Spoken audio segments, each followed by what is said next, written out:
বেশি সুন্নিয়তের ক্ষতি করতেছে। এরা আহলুস সুন্নাত ওয়াল জামাত, এরা হচ্ছে কট্টরপন্থী বেদাতি মাজার পূজারী ভণ্ড। এদের সাথে সুন্নিয়তের কোনো সম্পর্ক থাকতে পারে না। ঠিক কিনা বলেন? এদের কারণে খাঁটি সুন্নিয়ত কলঙ্কিত হচ্ছে, এদের কারণে খাঁটি সুন্নিয়ত প্রশ্নবিদ্ধ হচ্ছে।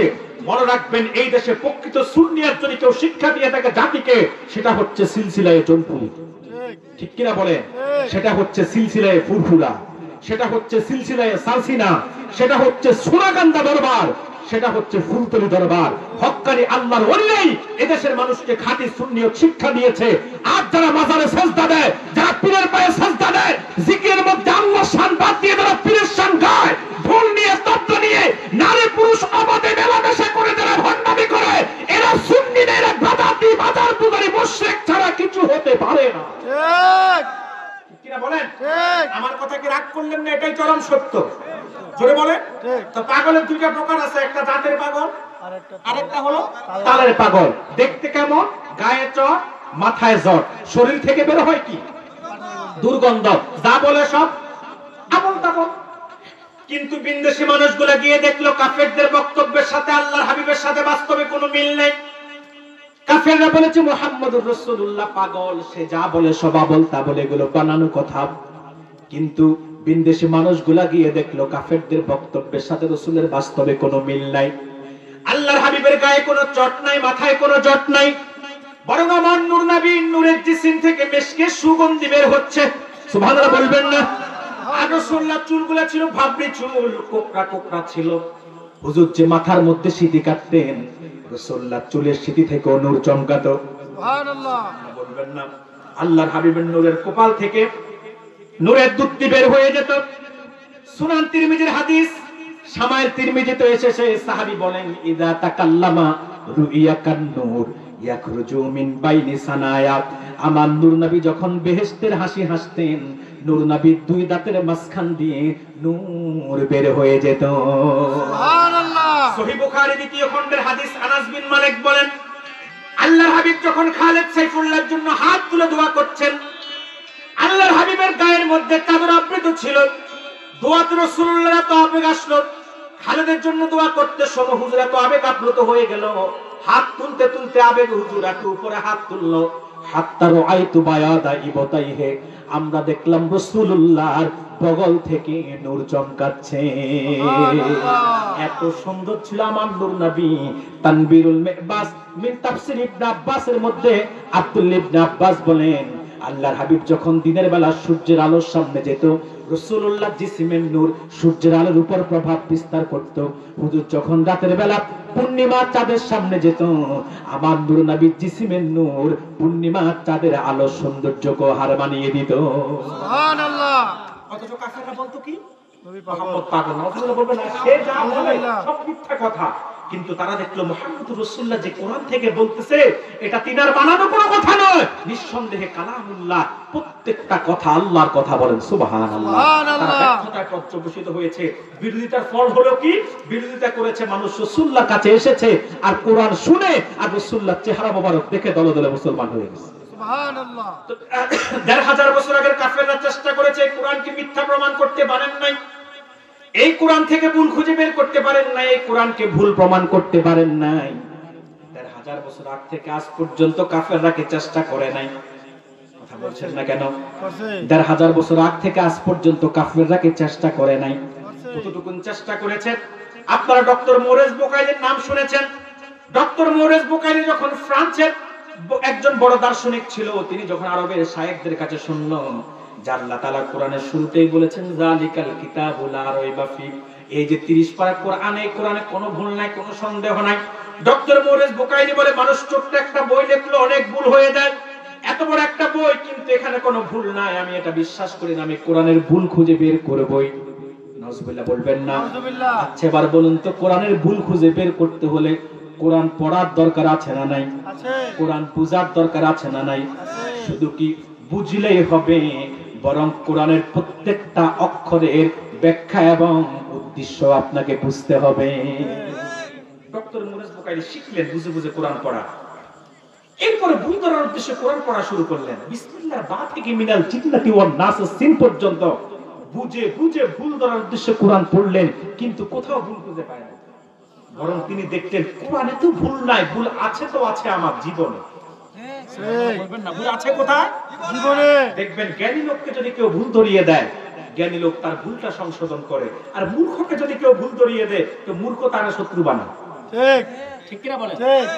ডক্টর মোরেজ বুকাইলিকে যখন আল্লাহর কোরআন তার জীবনের ভুলগুলা খুঁজে বের করে দিল, এবার ডক্টর মোরেজ বুকাইলি নিজের ভুলগুলাকে সংশোধন করতে চায়।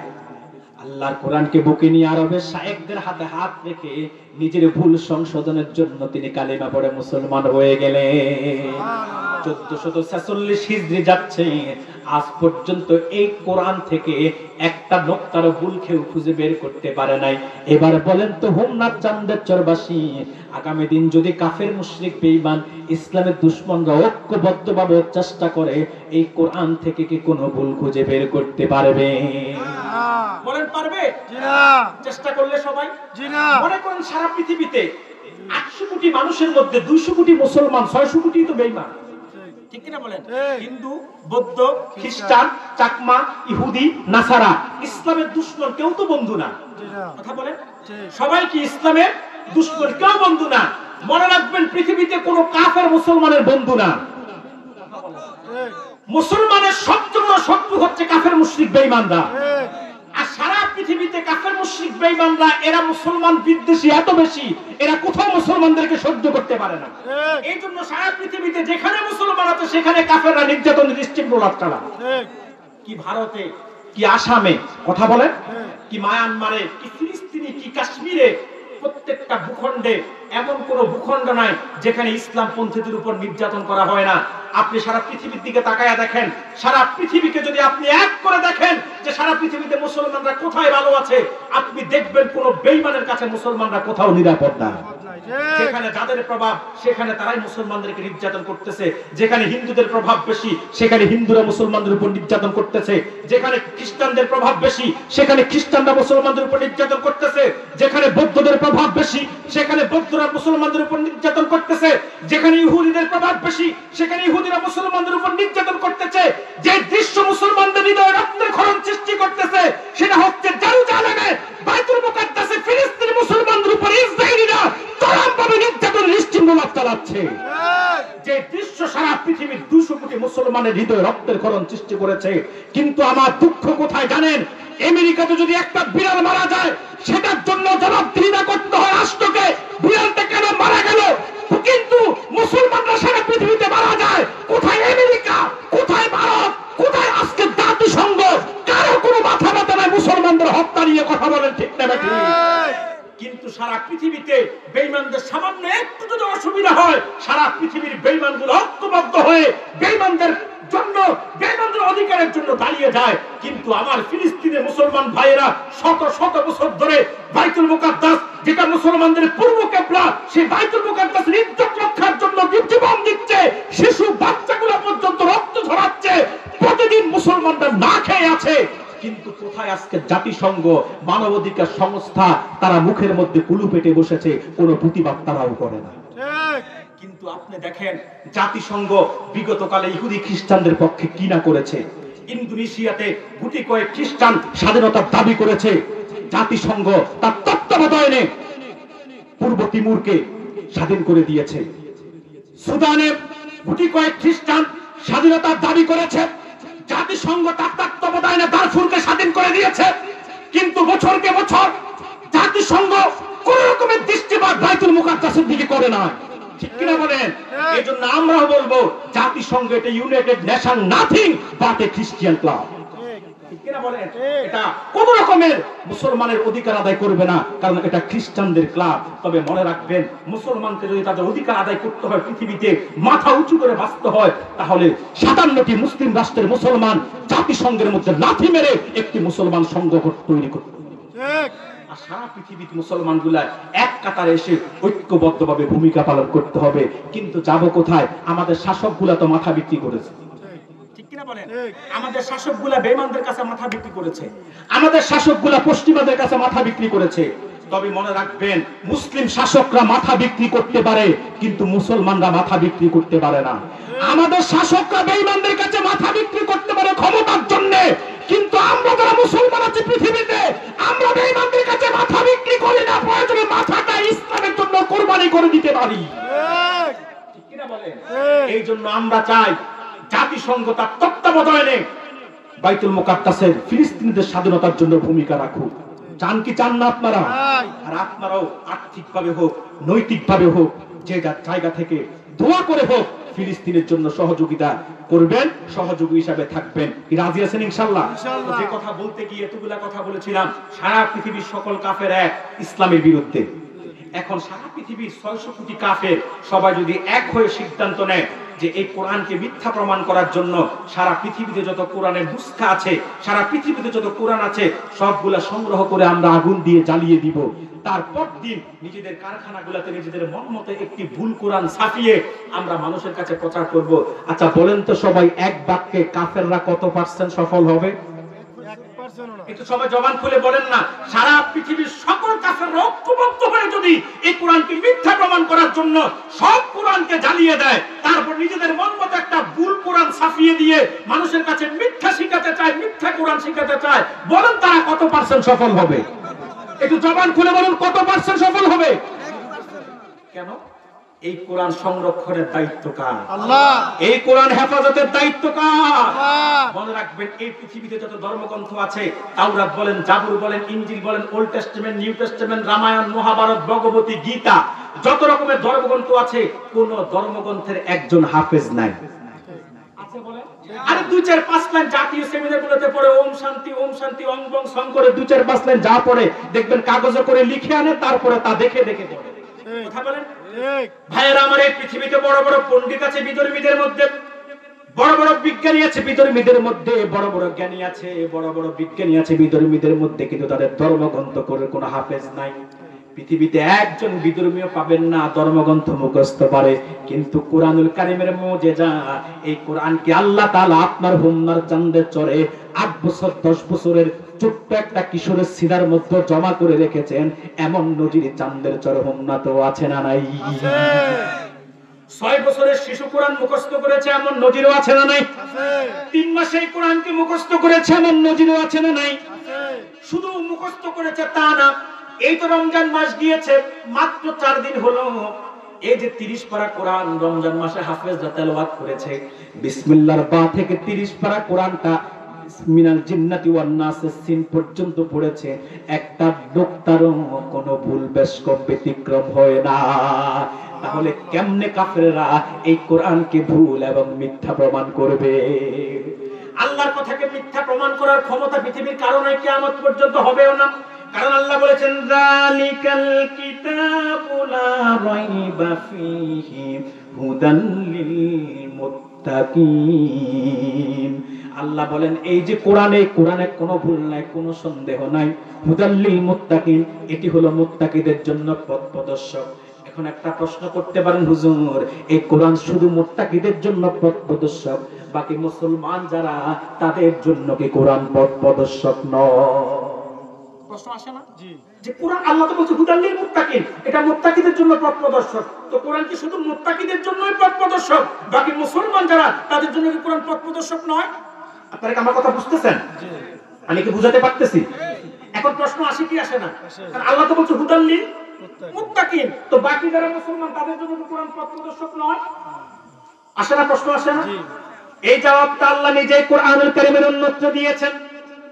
আল্লাহ তাআলা বলেন ওয়ানাজ্জালনা আলাইকাল কিতাবা তিবয়ানান লিকুল্লি শাইইন ওয়া হুদান ওয়া রাহমাতান ওয়া বুশরা লিল মুসলিমিন। সুবহানাল্লাহ বলবেন না? সুবহানাল্লাহ। আল্লাহ তাআলা বলেন মুহাম্মদ সাল্লাল্লাহু আলাইহি ওয়াসাল্লাম, এই 30 পারা কোরআন আমি আপনার উপর নাযিল করেছি তিবয়ানান লিকুল্লি শাই, আয় কাশিফান লিকুল্লি শাই, যেখানে সকল বিষয়ের সুস্পষ্ট সমাধান আছে। আকাশের উপরের কথা আছে, তার নিচের কথা আছে, জমিনের উপরের কথা আছে, তার নিচের কথা আছে, ইতিহাসের কথা আছে, বিজ্ঞানের কথা আছে, বিজ্ঞানের যত শাখা, কি ফিজিক্স, কি কেমিস্ট্রি, কি বায়োলজি, কি হিলজি, কি কসমোলজি, কি ভূতত্ত্ব, কি নৃতত্ত্ব, একটা মানুষের ইহজাগতিক কল্যাণ এবং পরজাগতিক মুক্তির জন্য যত কথা প্রয়োজন, যত নীতি প্রয়োজন, কি অর্থনীতি, কি ব্যক্তিনীতি, কি সমাজনীতি, কি সংসার নীতি, কি যুদ্ধনীতি, কি নারী নীতি, কি শিক্ষানীতি, কি রাষ্ট্রনীতি, কি পররাষ্ট্রনীতি, সব কথা আমি আল্লাহ খুলে খুলে 30 পারা কোরআনের মধ্যে বর্ণনা করেছি।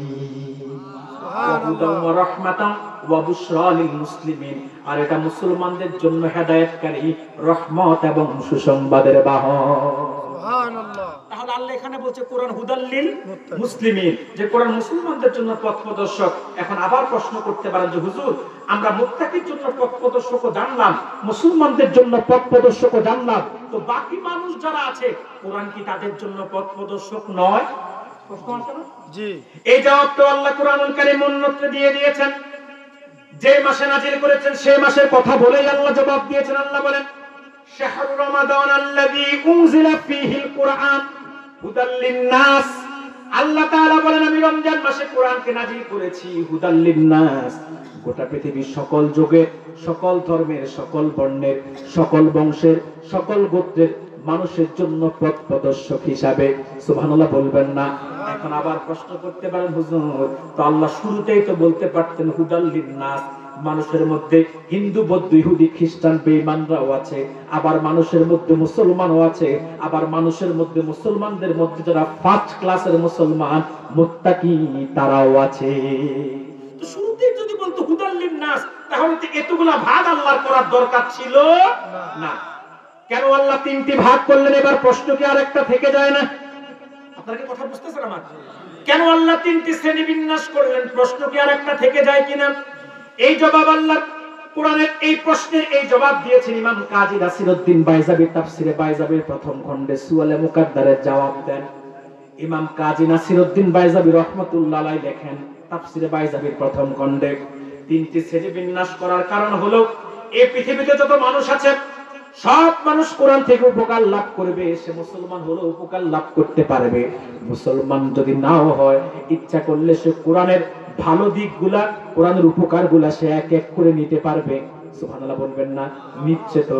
আজকে পৃথিবীর বেঈমানরা যত বড় বড় আবিষ্কার, যত গবেষণা, সব আল্লাহর কোরআন থেকে গবেষণা চুরি করেই তারা করতেছে। এই যে বিজ্ঞান, যা কিছু অর্জন, যা কিছু কারিশমা, সবকিছু কিন্তু আল্লাহর কোরআন থেকে চুরি করা।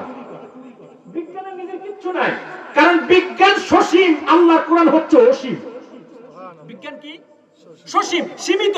বিজ্ঞানের জ্ঞান হচ্ছে সসীম, সীমিত, আর আল্লাহর কোরআন এটা হচ্ছে অসীম। সুবহানাল্লাহ বলবেন না? তো বিজ্ঞান যা কিছু আবিষ্কার করতেছে আপনাদেরকে দেখাচ্ছে, যদি আপনি সত্যিকার অর্থে কোরআন, আমরা তো মুসলমান, আমাদের দুর্ভাগ্য হলো আমরা কোরআন পড়ি না, কোরআন বুঝিও না। যদি বিজ্ঞানের সবকিছু আপনি জানতে হয়, আপনি কোরআনটা যদি ভালোভাবে পড়েন, একটু অ্যানালাইসিস করেন, যদি একটু আপনি কোরআন নিয়ে গবেষণা করেন, আপনি বিজ্ঞানের কোনো কিছুতে আশ্চর্য হবেন না। কারণ বিজ্ঞান যা বলতেছে এখন, কিংবা যা বলেছে 100 বছর আগে, আল্লাহর কোরআন তা বলেছে 1000 বছর আগে। সব আছে কোরআনে, সব আছে। বিজ্ঞান এখান থেকে সবকিছু গবেষণা করে করে বিজ্ঞান খুঁজে বের করতেছে। সুবহানাল্লাহ বলবেন না? সব মানুষ কোরআন থেকে উপকার লাভ করতে পারে, তবে তার থেকে বেশি উপকার লাভ করবে যারা কোরআনকে বিশ্বাস করে মুসলমান হয়ে যায় তারা। সুবহানাল্লাহ বলবেন না? আর কোরআনের উপকারে সবচাইতে বেশি উপকৃত হয়ে ধন্য হয় তারা যারা আল্লাহর কোরআন দিয়ে জীবনটা গঠন করে মুত্তাকি, মুহসিন, আল্লাহর প্রিয় হয়ে যায়। এজন্য আল্লাহ শুরুতেই বলেছেন হুদাল লিল মুত্তাকিন। এই কোরআন হলো মুত্তাকিদের জন্য পথ প্রদর্শক। এখন আমার আপনাদের কাছে প্রশ্ন, আপনারা কোরআনের উপকার নেবেন কি সাধারণ ভাবে না অসাধারণ ভাবে? কথা বলেন। সাধারণ ভাবে নেবেন না অসাধারণ ভাবে নেবেন? অসাধারণ ভাবে নেবেন না? অসাধারণ ভাবে যদি বেশি নিতে চান, তাহলে মুত্তাকি আপনাকে করতে হবে, তাহলে আপনি সবচেয়ে বেশি কোরআন থেকে উপকার লাভ করতে পারবেন। এখন মুত্তাকি কারা? মুত্তাকি দুইটা ব্যাখ্যা আমি দিচ্ছি, একটা দিচ্ছি তাফসীর থেকে, আরেকটা দিচ্ছি কোরআন থেকে। প্রথমত আমি তাফসীর থেকে সামান্য একটু বুঝাই। মুত্তাকি হলো তারা যারা তাকওয়া ধারক হয়, তাকওয়ার বাহক হয়, তারা হচ্ছে মুত্তাকি। মুত্তাকির অনেকগুলো সংজ্ঞা আছে, সব সংজ্ঞা বলতে গেলে ফজর হবে। একটা সংজ্ঞা আমি দিচ্ছি ইমাম ফখরুদ্দিন রাজির তাফসীরে কাবীর, তাফসিরে কাবীর, যার প্রসিদ্ধ নাম হচ্ছে তাফসিরে মাফাতিহুল গায়েব, যার প্রসিদ্ধ নাম তাফসিরে কাবীর। তাফসিরে কাবীরের মধ্যে ইমাম ফখরুদ্দীন রাজি মুত্তাকির সংজ্ঞা দিতে গিয়ে বলেন, মান সালাকা তরিকাল মুস্তাফা ফাহুয়া মুত্তাকি, যে ব্যক্তি রাসূলুল্লাহ তরিকা অনুযায়ী জীবন পরিচালনা করবে সেই হচ্ছে মুত্তাকি। তার মানে ১,৫০০ বছর আগে আল্লাহর হাবিব মুহাম্মদ সাল্লাল্লাহু আলাইহি সাল্লাম উম্মতের ইহজাগতিক কল্যাণ এবং পরজাগতিক মুক্তির জন্য যে উসওয়াত, সুন্নাত, আদর্শ, রীতি, নীতি, সিস্টেম, তরিকা, পদ্ধতি নির্ধারণ করেছে, সেটাকে পরিপূর্ণভাবে যে মেনে নিবে এবং তা অনুযায়ী জীবনটাকে যে গঠন করবে সেই হচ্ছে খাঁটি মুত্তাকি। সুবহানাল্লাহ বলবেন না? এই হচ্ছে একটা ব্যাখ্যা। দ্বিতীয় আরেকটা ব্যাখ্যা হচ্ছে মুত্তাকি কারা? তাকওয়ার ধারক যে হবে, তাকওয়ার বাহক যে হবে। সুবহানাল্লাহ বলবেন না? অর্থাৎ আল্লাহর ভয়ে ইমতিসালুল আওয়ামির ওয়া ইজতিনাবুন নাওয়াহি, আল্লাহর ভয়ে যে আল্লাহর হুকুমকে মানবে, নিষেধগুলোকে ছাড়বে, সেই হচ্ছে কি মুত্তাকি। তিন, মুত্তাকি কে? কি মুত্তাকির ব্যাখ্যা? সুবহানাল্লাহ। মুত্তাকির ফজিলত কি সেটা আমি পরে বলবো, এবার আরেকটু ব্যাখ্যা করে দিই, সেটা কোরআন থেকে দিচ্ছি। পরবর্তী 3টি আয়াতে, তৃতীয়, চতুর্থ, পঞ্চম, এই 3টি আয়াতে আল্লাহ তাআলা মুত্তাকিদের পরিচয়টা এবার দিয়েছেন। ভাইরা আমার, আল্লাহ তাআলা বলেন হুদাল লিল মুত্তাকিন, এই কোরআন মুত্তাকিদের জন্য পথ প্রদর্শক। তারা কারা? এবার আল্লাহ এক এক করে বলেন, আল্লাযীনা ইউমিনুনা বিল গায়বি ওয়া ইউকিমুনাস সালাত। আল্লাহ বলেন মুত্তাকি হলো তারা, প্রথমত আল্লাযীনা ইউমিনুনা বিল গায়ব, যারা বিশ্বাস স্থাপন করবে গায়েবের প্রতি, তার মানে ঈমান আনবে। মুত্তাকির প্রথম গুণ কি? ঈমান আনবে, বিশ্বাসী হবে, তারা হবে বিশ্বাসী। যে কাফের সে হয় অবিশ্বাসী, সে কি? অবিশ্বাসী। আর যে মুমিন সে হয় বিশ্বাসী। মুত্তাকিকে তার প্রথম কোয়ালিটি হচ্ছে আল্লাযীনা ইউমিনুনা বিল গায়ব, সে বিশ্বাস স্থাপন করবে গায়েবের প্রতি। সুবহানাল্লাহ বলবেন না? এখন গায়েব কি? প্রশ্ন আসে না? গায়েব বোঝেন? কথা বলে গায়েব অর্থ কি? আরে বলুন না, যে যেটা জানেন। গায়েব অর্থ কি? আপনারা লোগাতান পড়েছেন, গায়েব অর্থ অদৃশ্য। এটা হচ্ছে গায়েবের সংক্ষিপ্ত ব্যাখ্যা। গায়েবের মূল ব্যাখ্যা কি? ইমাম বাইজাবি লেখেন, গায়েব হচ্ছে পঞ্চ ইন্দ্রিয়, চোখ, কান, নাক, ত্বক, জিহ্বা। এই যে 5টা ইন্দ্রিয় পড়ছেন না বইতে, পঞ্চ ইন্দ্রিয়। এই পঞ্চ ইন্দ্রিয় যেটাকে রাগ করতে পারে না, ধরতে পারে না, ছুতে পারে না, অনুধাবন করতে পারে না, উপলব্ধি করতে পারে না, চোখ যেটা দেখে না, কান যেটা শোনে না, চামড়া, জিহ্বা যেটাকে অনুভব করতে পারে না, সেটাই হচ্ছে গায়েব। এটা কাছেও হতে পারে, এবার দূরে হতে পারে। যেমন সূর্য কাছে না দূরে? কত দূরে? 9,30,00,000 মাইল দূরে সূর্য। কত দূরে আপনার থেকে? কত দূরে? 9,30,00,000 মাইল দূরে সূর্য। আচ্ছা, এত দূরে 9,30,00,000 মাইল কি বাড়ির কাছে? অনেক দূরে না? আচ্ছা এবার বলেন তো, এত দূরে হওয়ার পরও সূর্যটাকে গায়েব না হাজির? জোরে বলেন। হাজির। এখন যদি আপনি অন্ধ হন, চোখে দেখেন না, আপনার জন্য সূর্যটাকে গায়েব? কথা বলে না কেন? কারণ কি? আপনার চোখ না দেখলো, সূর্য উঠলে, আপনি ঘর থেকে বের হলে আপনি অনুধাবন করতে পারবেন। সূর্যের আলো চামড়া করলে আপনার চামড়া বুঝবে সূর্য উঠেছে, তার মানে দিন হয়েছে। চোখ না দেখলো আপনার চামড়া সেটা অনুভব করতেছে যে দিন হয়েছে। এই জন্য 9,30,00,000 মাইল দূরে হওয়ার পরও সূর্যটা গায়েব। ধরে বলেন। কিন্তু 3.5 হাত মাটির নিচের কবরটা গায়েব। আপনার আমার খুব নিকটে কবর, কবর কিন্তু অনেক দূরে না, কবর খুব কাছে, এত কাছে।